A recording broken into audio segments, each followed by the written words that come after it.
শাহবাগের জাতীয় জাদুঘরের সামনে থেকে শুরু হয়ে বাংলা মোটরে দলের কেন্দ্রীয় কার্যালয়ের সামনে গিয়ে শেষ হয়। এর আগে বিক্ষোভ মিছিলে যোগ দিতে শাহবাগে জড়ো হন এনসিপির নেতাকর্মীরা। নেতারা বলেন, সারা পৃথিবীর মানবতাবাদী মানুষ ফিলিস্তিনের পক্ষে, গাজার পক্ষে, ভারতীয় মুসলমানদের অধিকার হরণের জন্য তৎপরতা চলছে বলে অভিযোগ করেন তারা। এনসিপি নেতারা বলেন, তারা সব সময় বিপন্ন মানবতার জন্য আর নির্যাতিত মানুষের পাশে দাঁড়াতে চান। এনসিপি সবসময় মজলুমের পক্ষে দাঁড়াবে বলে মন্তব্য করেন দলটির নেতারা।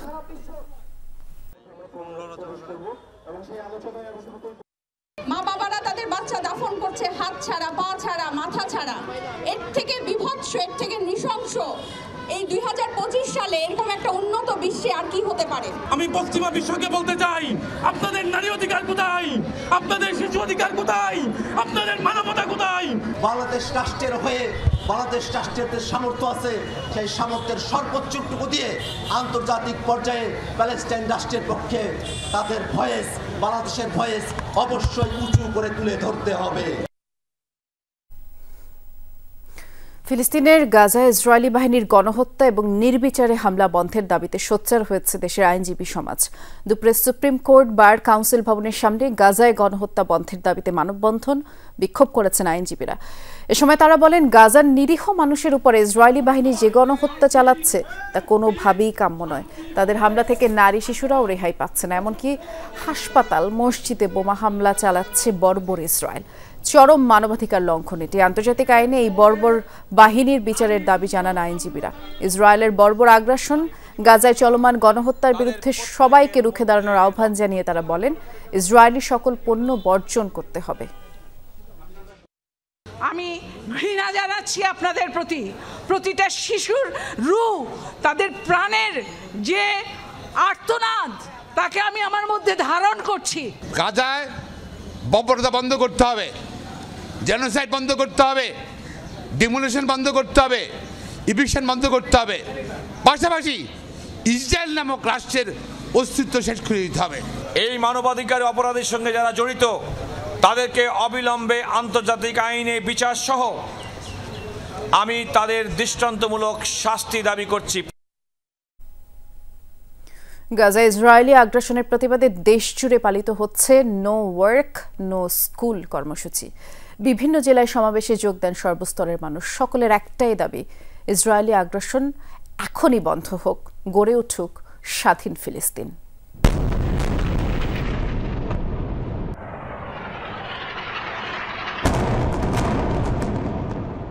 নৃশংসতা, বর্বরতা, নিষ্ঠুরতা দেখছে বিশ্ববাসী। গেল সপ্তাহ দেখে গাজা দখলে স্থল আগ্রাসনের পরিধি বাড়িয়েছে ইসরায়েলি বাহিনী। উত্তর থেকে দক্ষিণ ইসরায়েলের বোমা বর্ষণ থেকে রেহাই পায়নি কোনো এলাকা। এরই প্রতিবাদে সারা বিশ্বের মতো দেশ জুড়ে চলছে নো ওয়ার্ক নো স্কুল কর্মসূচি। কারো চোখ পানিতে টলমল, কারো চোখে মুখে ক্রোধের আগুন। সবার কণ্ঠে একই উচ্চারণ, ইসরায়েলের আগ্রাসন বন্ধ হোক এখনই, গড়ে উঠুক স্বাধীন ফিলিস্তিন। এমন দাবিতে গাজাবাসীর প্রতি সংহতি জানিয়ে বিক্ষোভে কাঁপল রংপুর। বাংলাদেশের যে কোনো মানুষ যে কোনো প্রান্তে আছে, তারা নিজ নিজ অবস্থান থেকে ইসরায়েলি পণ্য বয়কট করুক, তাদেরকে আমরা অর্থনৈতিকভাবেই পঙ্গু করে দেব। যে হামলা চালাচ্ছে এর তীব্র নিন্দা জানাচ্ছি। কারণ হচ্ছে তারা যে গণহত্যা চালাচ্ছে এটা কিন্তু আন্তর্জাতিকভাবে বিরোধী।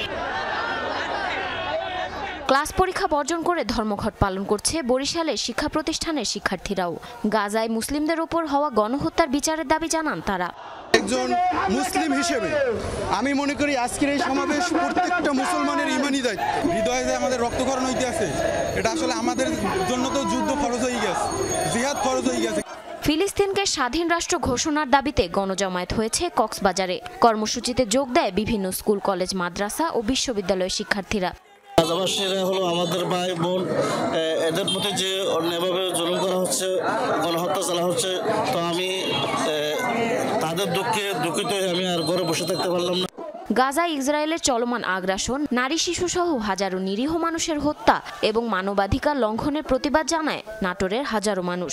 বক্তারা বলেন, গণহত্যার দায়ে ইসরায়েলকে আন্তর্জাতিক আদালতের মাধ্যমে বিচার করতে হবে। তারা অ্যাম্বুলেন্স পর্যন্ত আক্রমণ করেছে হামাসের নাম করে। বিশ্বের মুসলমান যদি এক হয় তাহলে আশা করা যায় এগুলা বন্ধ হবে। পটুয়াখালীতেও হয়েছে বিশাল জমায়েত, যোগ দেন সর্বস্তরের মানুষ, জানান গণহত্যার প্রতিবাদে। গাজীপুরে ইসরায়েল পণ্য বয়কটের ঘোষণা দেয় স্থানীয়রা। আমরা চাই যে সারা বিশ্বের মুসলমান যে লিডার আছে তারা এদিক সজাগ দৃষ্টি দেখ এবং ইসরায়েলের এই হামলার বিরুদ্ধে সবাই প্রতিক্রিয়া সৃষ্টি করুক। প্যালেস্টাইনের সেই বর্বর হত্যাকাণ্ডের বিরুদ্ধে আমরা সকল শ্রেণীর, সকল পেশার, সকল ধর্মের, সকল বর্ণের মানুষ আমরা একত্র হয়েছি। রাজশাহী ও খুলনা বিশ্ববিদ্যালয়ে কর্মসূচি পালন করেছে শিক্ষক শিক্ষার্থীরা। সবার কণ্ঠে একটাই দাবি, গণহত্যার বিচার। গত প্রায় 1.5 বছর ধরে গাজাতে 21 শতকের জঘন্যতম গণহত্যা চলছে। 76 বছরের একটা অকুপেশন চলছে। এটা হুট করে আজকে শুরু হওয়া কথা না, এটা আরো আগে হওয়া উচিত ছিল। রাজধানীর যাত্রাবাড়িতেও হয়েছে বিক্ষোভ। বক্তারা বিশ্ববাসীকে এগিয়ে আসার আহ্বান জানান। আমরা বাংলাদেশি শিক্ষার্থীরা নিজেদের জায়গাতে সর্বোচ্চ রেজিস্ট্রেশন আমরা ঘোষণা করেছি। যদি এরকম হতো, যদি সরকার এরকম ব্যবস্থা করতো যে আসলে ফিলিস্তিনে জিহাদের জন্য সৈন্য বাড়াচ্ছে, তাহলে আমি মনে করি এখানে যারা আছে সবাই। চাঁদপুর, জামালপুর, চুয়াডাঙ্গা, লক্ষ্মীপুর সহ বিভিন্ন জেলায় গণহত্যার প্রতিবাদে বিক্ষোভ মিছিল ও সমাবেশ হয়েছে। যোগ দেন রাজনৈতিক ও বিভিন্ন সামাজিক সংগঠনের নেতাকর্মীরাও। জারিন অর্নি, যমুনা নিউজ। 3 মাসের জন্য বাড়তি শুল্ক আরোপ স্থগিত চেয়ে মার্কিন প্রেসিডেন্ট ডোনাল্ড ট্রাম্পের কাছে চিঠি পাঠিয়েছেন প্রধান উপদেষ্টা ডক্টর মোহাম্মদ ইউনূস। এর পাশাপাশি শুল্ক পুনর্বিবেচনারও আহ্বান জানিয়েছেন তিনি। চিঠিতে বলা হয়, বাংলাদেশে মার্কিন রফতানি বৃদ্ধিতে এরই মধ্যে অন্তর্বর্তী সরকার কাজ শুরু করেছে। চুক্তি হয়েছে এলএনজি আমদানির, আর তুলা আমদানি বাড়াতে গুদামজাতকরণে দেওয়া হবে বিশেষ সুবিধা। এছাড়া গ্যাস টারবাইন এবং চিকিৎসা সরঞ্জাম সহ বেশ কিছু মার্কিন পণ্যে শুল্ক কমানোর কথাও ভাবছে সরকার।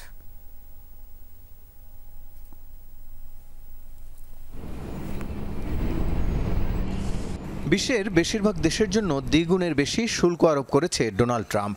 বাংলাদেশের জন্য যা 15 থেকে বাড়িয়ে 37% করার কথা বলা হয়েছে। বাংলাদেশের দ্বিতীয় সর্বোচ্চ রপ্তানি দেশ যুক্তরাষ্ট্রের এমন ঘোষণায় নতুন চ্যালেঞ্জে দেশের পোশাক খাত। বৈদেশিক বাণিজ্য ঠিক রাখতে মার্কিন প্রেসিডেন্ট ডোনাল্ড ট্রাম্পকে চিঠি দিয়েছেন ডক্টর মোহাম্মদ ইউনূস। এই লেটারের মূল যে বিষয়টা, আমরা রিকোয়েস্ট করেছি তাকে to postpone the application of US reciprocal tariff measures on Bangladesh for 3 months. আমরা অ্যাসুর করেছি যে না, আমরা যে সমস্ত মেজার নিচ্ছি সেই মেজারে ইউএসএ আমাদের মার্কেট শেয়ার, আমাদের যে এক্সপোর্ট মার্কেটটা আরও বেটার হবে, আরও বৃদ্ধি পাবে, কমবে না। চিঠিতে বলা হয়, বাংলাদেশি প্রথম আলোচনার জন্য প্রোঅ্যাক্টিভ উদ্যোগ নিয়েছে। এরই মধ্যে মার্কিন রপ্তানি বৃদ্ধিতে আলোচনার জন্য উচ্চ প্রতিনিধি দল ওয়াশিংটনে পৌঁছেছে। বাণিজ্য ঘাটতি কমাতে তুলা, গম, ভুট্টা, সয়াবিন আমদানি বাড়াতে উদ্যোগ নেওয়া হচ্ছে। পাশাপাশি আমেরিকান কৃষি পণ্যের শুল্ক শূন্যে নামানোর কথাও বলা হয়েছে। মার্কিন পণ্য আমদানি বাড়াতে অশুল্ক বাধা দূর করার প্রতিশ্রুতিও দেওয়া হয়েছে চিঠিতে। বলা হয়, পরবর্তী 3 মাসের মধ্যে এই পদক্ষেপগুলো বাস্তবায়ন করা হবে। তাই ঘোষিত শুল্ক 3 মাসের জন্য স্থগিতের আহ্বান জানানো হয়েছে। ব্যবসায়ী নেতারা বলছেন, চিঠির পাশাপাশি শুল্ক আরোপ ঠেকাতে আলোচনা চালিয়ে যেতে হবে। সেই সাথে বিশেষ টাস্কফোর্স গঠন করার কথাও বলেন তারা। দুপুরে যুক্তরাষ্ট্রের শুল্ক আরোপ বিষয়ে সংবাদ সম্মেলনে এসব পরামর্শ দিয়েছে আন্তর্জাতিক বাণিজ্য সংস্থা আইসিসি। $2 বিলিয়ন উপরে যে 37% এক্সট্রা ডিউটি দিতে হবে, যেটা $750 মিলিয়ন। এই $750 মিলিয়ন আমেরিকান গভর্নমেন্টকে দিতে হবে। এখন প্রশ্ন হচ্ছে, $750 মিলিয়ন কে দিবে? বাণিজ্য মন্ত্রণালয়ের অধীনে রপ্তানিকারক, আমদানিকারক, রপ্তানি উন্নয়ন ব্যুরো এবং কাস্টম কর্মকর্তাদের নিয়ে একটি টাস্কফোর্স গঠন করা আমার মনে হয় সময়ের দাবি। এই টিম বাংলাদেশ আমেরিকা বাণিজ্যের প্রবণতা পর্যবেক্ষণ করবে এবং বাণিজ্য ঘাটতি কমানোর উপায় খুঁজবে। এর আগে ব্যবসায়ী ও বিশেষজ্ঞদের সাথে বৈঠক করেন প্রধান উপদেষ্টা। সে আলোকে মার্কিন প্রেসিডেন্ট ও প্রশাসনকে 2টি চিঠি দেওয়ার সিদ্ধান্ত নেয় সরকার। রাসেল আহমেদ, যমুনা নিউজ, ঢাকা। আমরা এই বিষয় নিয়ে আরেকটু বিস্তারিত আলোচনা করব। আমাদের সহকর্মী রিমন রহমান অপেক্ষা করছেন বাংলা মোটর সেন্টার থেকে, তিনি যুক্ত আছেন আমাদের সাথে। আপনাকে স্বাগত জানাচ্ছি যমুনা স্টুডিওতে। রিমন, শুল্ক আরোপ নিয়ে চিঠিতে তো বেশ কিছু দিকেই গুরুত্ব দেওয়া হয়েছে এবং শুল্ক পুনর্বিবেচনারও একটি আহ্বান জানানো হয়েছে। এছাড়া আর কোন দিকগুলো গুরুত্ব পেল একটু জানাবেন। বৃষ্টি, আসলে কিন্তু গতকাল একটি বৈঠক হয়েছে অর্থ মন্ত্রণালয়ে। সেই বৈঠকে কিন্তু অর্থ উপদেষ্টা সভাপতিত্ব করেন এবং সেখানে কয়েকটি মন্ত্রণালয়ের উপদেষ্টা এবং তৈরি পোশাক খাত এবং ব্যবসায়ীদের একটা প্রতিনিধি দল ছিল এবং সেই বৈঠক শেষেই কিন্তু ঘোষণা দেওয়া হয় যে 24 ঘন্টার মধ্যে ডোনাল্ড ট্রাম্পের কাছে একটি চিঠি যাবে, সেটি পাঠাবেন প্রধান উপদেষ্টা ডক্টর মোহাম্মদ ইউনূস। এবং সেই চিঠিটি কিন্তু 12 ঘন্টার মধ্যেই আমরা দেখলাম যে পাঠিয়ে দেওয়া হলো আজকে। এবং সেই চিঠিতে কিন্তু খুবই গুরুত্বপূর্ণ কয়েকটি বার্তা দিয়েছেন প্রধান উপদেষ্টা। সেখানে তিনি প্রথমেই বলেছেন যে আসলে তিনি যখন বাংলাদেশের প্রধান উপদেষ্টার দায়িত্ব গ্রহণ করেন তখনই কিন্তু একটি প্রতিনিধি দল ওয়াশিংটন ডিসিতে পাঠিয়েছিলেন এবং তিনি পাঠিয়ে এই বার্তাটি দেবার চেষ্টা করেছিলেন যুক্তরাষ্ট্রকে যে বাংলাদেশের যে 17 কোটি মানুষ, সেই মানুষের বাজার কিভাবে যুক্তরাষ্ট্রের পণ্য আনা যায় এবং সেই বাজার তৈরি করা যায় সেই বিষয়টি কিন্তু তিনি গুরুত্ব দিয়েছেন। এবং তিনি চিঠিতে মার্কিন প্রেসিডেন্টকে বলেছেন এই বিষয়টি, যে শুরুতেই বলেছেন যে আসলে তিনি এই দিকটি খুবই গুরুত্ব দিয়েছেন। এবং পাশাপাশি চিঠিতে সার্বিকভাবে তিনি যে কথাটি বোঝাতে চেয়েছেন যে যুক্তরাষ্ট্রের যে পণ্যগুলো রয়েছে, যে পণ্যগুলো বাংলাদেশে আসে মূলত, সেই পণ্যগুলো কিভাবে শুল্ক সুবিধা দেওয়া যায়, সেই পণ্যগুলো কিভাবে কিছু পণ্যের শূন্য শুল্ক দেওয়া যায়, পাশাপাশি অশুল্ক যে বাধাগুলো রয়েছে সেই বাধাগুলো কিভাবে দূর করা যায় সেই বিষয়টি কিন্তু তিনি নিশ্চিত করার ব্যাপারে প্রতিশ্রুতি দিয়েছেন। এবং তিনি বলেছেন যে এটি খুব দ্রুত সময়ের মধ্যেই এটি কাজ চলমান রয়েছে, সরকার এটি হাতে নিয়েছে, সেই কাজ শেষ করা সম্ভব হবে। সেটি তো নিশ্চয়ই। আরেকটি বিষয় তো নিশ্চয়ই আপনি জানেন যে শুল্ক আরোপের সিদ্ধান্ত 3 মাস স্থগিত রাখার আহ্বান জানানো হয়েছে। 3 মাস পর তো আবার সেই 37% শুল্ক আরোপই করা হবে। তাহলে এই 3 মাস স্থগিত রাখার আহ্বানের কারণ কি বলে মনে হচ্ছে? দেখুন, প্রধান উপদেষ্টা যে বিষয়টি নিশ্চিত করার চেষ্টা করেছেন যে আসলে যুক্তরাষ্ট্রের সঙ্গে বাংলাদেশের যে বাণিজ্য, সেই বাণিজ্য ঘাটতি কিভাবে কমিয়ে আনা যায় তার জন্য যে চলমান প্রক্রিয়াগুলো রয়েছে সেই প্রক্রিয়াগুলো এখন চলমান রয়েছে এবং সেই প্রক্রিয়া কিভাবে নিশ্চিত করা যায়, বাস্তবায়ন করা যায়। মার্কিন যুক্তরাষ্ট্রের যে বাণিজ্য দপ্তর রয়েছে USTR, সেখানে আলোচনার মাধ্যমে বাংলাদেশের ব্যবসায়ী সম্প্রদায় এবং NBR এর সঙ্গে আলোচনার ভিত্তিতে কোন কোন পণ্যে শূন্য শুল্ক দেওয়া যায় সেই বিষয়গুলি তিনি নিশ্চিত করবেন। এবং সেই নিশ্চিত করার জন্যই মূলত তিনি বলেছেন যে এর জন্য 3 মাস সময় প্রয়োজন, অর্থাৎ 3 মাসের মধ্যে তিনি সার্বিক দিকটি গুছিয়ে আনতে চান। গুছিয়ে আনলে তারপর যেটি হবে যে তিনি 37% শুল্ক হবে বাস্তবায়ন মার্কিন সরকার করবে, নাকি সেই শূন্যটি কিছুটা কমিয়ে আনবে, নাকি সেটি শূন্য শুল্কই করবে, অর্থাৎ বাড়তি কোনো শুল্ক আরোপ করা হবে না, সেই বিষয়টি পরে সিদ্ধান্ত জানার আশা করেছেন প্রধান উপদেষ্টা। তিনি বলেছেন যে আসলে চিঠির মাধ্যমে যে আসলে এই কাজগুলো যদি সরকার করে থাকে তাহলে মার্কিন সরকার হয়তো ভিন্ন মত পোষণ করতেও পারে, অর্থাৎ একটি সফট কর্নার যাকে বলে সেটি বাংলাদেশের প্রতি হতে পারে। কারণ বাংলাদেশের সরকার কিন্তু সার্বিকভাবে মার্কিন সরকারের যে নীতি রয়েছে সেই নীতির সঙ্গে একমত পোষণ করছে এবং পাশাপাশি বিশ্বের অন্যান্য দেশ যেমন পাল্টা শুল্ক আরোপ করছে, সেক্ষেত্রে কিন্তু বাংলাদেশ সেটি করছে না। সেটি বাংলাদেশ একটি আলোচনার ভিত্তিতে এই সংকটটি সুরাহার জন্য চেষ্টা করছে। সেটি তো নিশ্চয়ই। এবং এতে তো মনে হচ্ছে যে 3 মাসের সময় নেওয়া হবে, তাতে বেশ কিছু ব্যবসার যে ক্ষেত্র সম্প্রসারিত হবে। মার্কিন ব্যবসার সুযোগ তৈরিতে আর কি পদক্ষেপ নিতে চায় বাংলাদেশ, একটু আমাদেরকে সংক্ষেপে জানাবেন। দেখুন, বাংলাদেশ মূলত যুক্তরাষ্ট্রের বাজারে $8.2 বিলিয়ন পণ্য রপ্তানি করে থাকে। তার মধ্যে $7 বিলিয়ন অর্থাৎ $7 বিলিয়ন কিন্তু তৈরি পোশাক রপ্তানি করে থাকে। পাশাপাশি বাংলাদেশ যুক্তরাষ্ট্র থেকে যে আমদানি করে সেটি কিন্তু $2.2 বিলিয়ন, অর্থাৎ এখানে বাণিজ্য ঘাটতি বা ট্রেড গ্যাপ কিন্তু $6 বিলিয়ন, অর্থাৎ অনেক বড় অঙ্কের একটি বাণিজ্য ঘাটতি রয়েছে। সেই ঘাটতি মোকাবেলা করার জন্য সরকারের যে পদক্ষেপ সেটি হচ্ছে যে কিভাবে এই ঘাটতিটি পূরণ করা যায় বা কমিয়ে আনা যায়। সেক্ষেত্রে কি করা যায়, মার্কিন যুক্তরাষ্ট্রের যে পণ্যগুলো রয়েছে সেই পণ্যগুলো কিভাবে বাংলাদেশে প্রবেশ করানো যায়। এই চিঠিতে কিন্তু তিনি সেটিই বলেছেন যে আসলে কৃষি যে পণ্যগুলো রয়েছে সেগুলো বাজার কিভাবে বাংলাদেশে নিশ্চিত করা যায়। জ্বালানির যে চুক্তি রয়েছে, অর্থাৎ তিনি বলেছেন চিঠিতে যে দীর্ঘমেয়াদী মার্কিন সরকারের সঙ্গে বাংলাদেশ চুক্তি করেছে, সেই চুক্তির কিভাবে জ্বালানি নিশ্চিত করা যায়, আনা যায়। পাশাপাশি অন্যান্য যে পণ্যগুলো রয়েছে সেই পণ্যগুলো কিভাবে বাংলাদেশে আনা যায়, অর্থাৎ আনার মাধ্যমে যে বাণিজ্য ঘাটতি একটি কমিয়ে আনা যায়, সেটি কিন্তু প্রধান উপদেষ্টা বলেছেন। এবং তিনি বলেছেন যে আসলে এছাড়াও অশুল্ক বাধা কিন্তু অনেক রয়েছে, অর্থাৎ শুল্ক বাধা এবং অশুল্ক বাধায় কিন্তু একটি জটিল অবস্থা তৈরি হয়েছে। তিনি স্পষ্টভাবে চিঠিতে বিবৃতিতে বলেছেন যে অশুল্ক যে বাধা রয়েছে, নন টেরিফ ব্যারিয়ার যাকে বলা হয়, সেটি যদি কমিয়ে আনা যায় তাহলে কিন্তু বাংলাদেশের সঙ্গে মার্কিন যুক্তরাষ্ট্রের যে বাণিজ্য সেটি কিন্তু আরো ঘাটতিটা আরো কমিয়ে আনা সম্ভব হবে। অর্থাৎ বাংলাদেশ যে পরিমাণ রপ্তানি করছে সেই রপ্তানির অনুকূলে যে মার্কিন যুক্তরাষ্ট্রের যে আমদানি, অর্থাৎ মার্কিন যুক্তরাষ্ট্র থেকে বাংলাদেশ যে আমদানি করছে সেই পরিমাণটা বাড়বে। অর্থাৎ বৃদ্ধি পেলেই কিন্তু বাণিজ্য ঘাটতি কমবে, ঘাটতি কমলেই কিন্তু যেটি আসলে মার্কিন যুক্তরাষ্ট্রের উদ্দেশ্য বা ডোনাল্ড ট্রাম্পের উদ্দেশ্য সেটি কিন্তু সফল হবে। অর্থাৎ সরকার সেই দিকটাই গুরুত্ব দিচ্ছে। বেশ গুরুত্বপূর্ণ কিছু বিষয় আপনি আমাদেরকে জানালেন, বেশ বিস্তারিত আলোচনাও হলো। ধন্যবাদ জানাচ্ছি রিমন আপনাকে।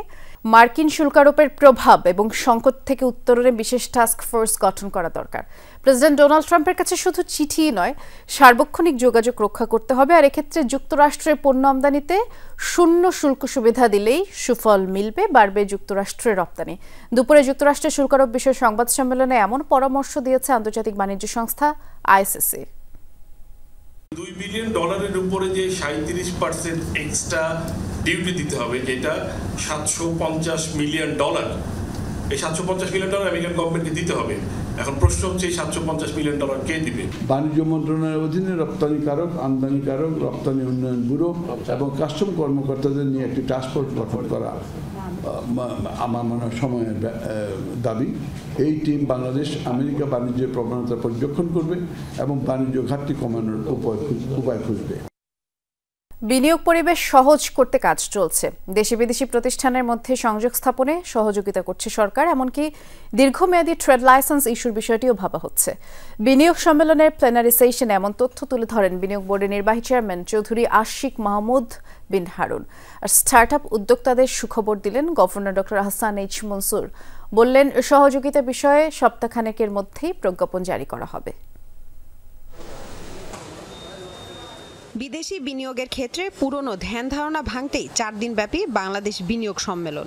প্রথম দিনে এতে অংশ নেন 40 দেশে 6 শতাধিক বিনিয়োগকারী, ছিলেন দেশি তরুণ উদ্যোক্তারাও। সকালে রাজধানীর একটি হোটেলে সম্মেলনের শুরু হয় স্টার্টআপ কানেকশন সেশনের মধ্য দিয়ে। এতে দেশি উদ্যোক্তাদের সাথে বিদেশিরাও অংশ নেন।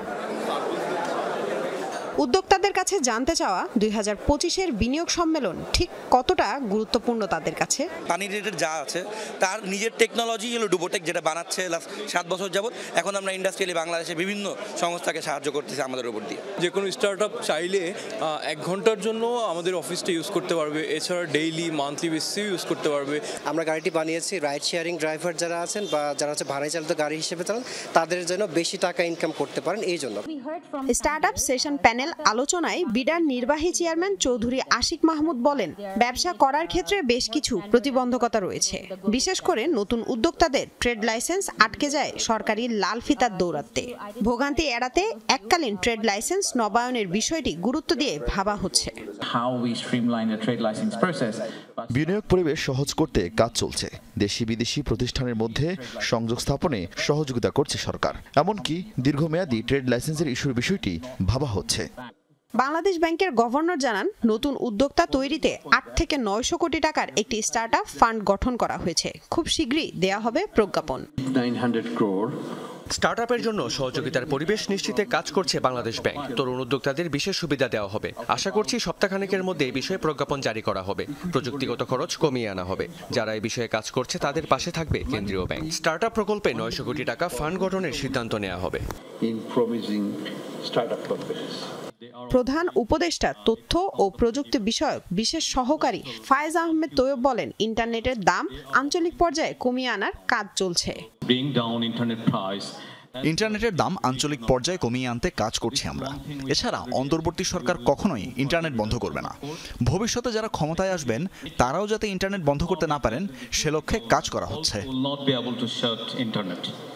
আগামী বুধবার বাংলাদেশ বিনিয়োগ সম্মেলনের উদ্বোধন করবেন প্রধান উপদেষ্টা ডক্টর মোহাম্মদ ইউনুস। লামিয়া তিথি, যমুনা নিউজ, ঢাকা। নির্বাচনী ব্যয় যথাসম্ভব কম রেখে পারস্পরিক সৌহার্দ্যপূর্ণ অবস্থায় লেভেল প্লেয়িং ফিল্ড যেন থাকে সেটি নিশ্চিত করতে নির্বাচনী প্রচারণার নীতিমালা করা হচ্ছে। এরই মধ্যে আচরণবিধির খসড়া প্রায় চূড়ান্ত। দুপুরে নতুন দলের নিবন্ধন আর নির্বাচনী আচরণবিধি নিয়ে এসএসজি বৈঠক শেষে এমনটা জানিয়েছেন নির্বাচন কমিশনার আনোয়ারুল ইসলাম সরকার। ন্যূনতম রেখে এবং একটা সুশৃঙ্খল অবস্থায় নির্বাচনী প্রচারণা, যাতে শৃঙ্খলার বিঘ্নিত না হয়, পারস্পরিক সৌহার্দ্যপূর্ণ অবস্থায় একবারে গ্রামীণ পর্যায়ে পর্যন্ত নিরবিচ্ছিন্নভাবে লেভেল প্লেয়িং ফিল্ড হিসাবে সব প্রার্থী সমভাবে প্রচারণা করতে পারে, সেই ধরনের একটা অ্যাটিটিউড নিয়ে আমরা আচরণ বিধিমালাটা করতে চাচ্ছি। পহেলা বৈশাখে পান্তার সাথে ইলিশ না খেয়ে পোড়ামরিচ এবং ভর্তা খাওয়া ভালো বলে মন্তব্য করেছেন মৎস্য প্রাণী সম্পদ উপদেষ্টা। জানিয়েছেন, ইলিশ বৈশাখের সংস্কৃতি নয়। এ সময় ইলিশ খাওয়ার মানে নিষিদ্ধ জাটকা খাওয়া, যা আসলে আইনের লঙ্ঘন বলেই মনে করেন উপদেষ্টা। এজন্য তিনি এবারের পহেলা বৈশাখে পান্তার সাথে ইলিশ না খাওয়ার আহ্বান জানিয়েছেন। পহেলা বৈশাখ সব ধর্মবর্ণের সম্মিলনে দিনে দিনে হয়েছে বাঙালির এক সর্বজনীন উৎসব।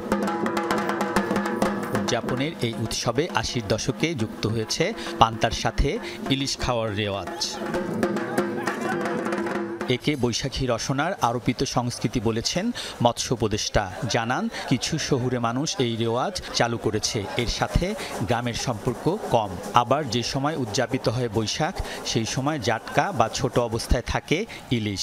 সরকারিভাবে নিষিদ্ধ থাকে জাটকা ধরাও। তাই বৈশাখের প্রথম দিনে জাটকার নামে ইলিশ খাওয়া আইনেরও লঙ্ঘন বলে মনে করেন উপদেষ্টা। পান্তা ইলিশ আমাদের সংস্কৃতির কোনো অংশ না, আরোপিত সংস্কৃতি আমি বলবো।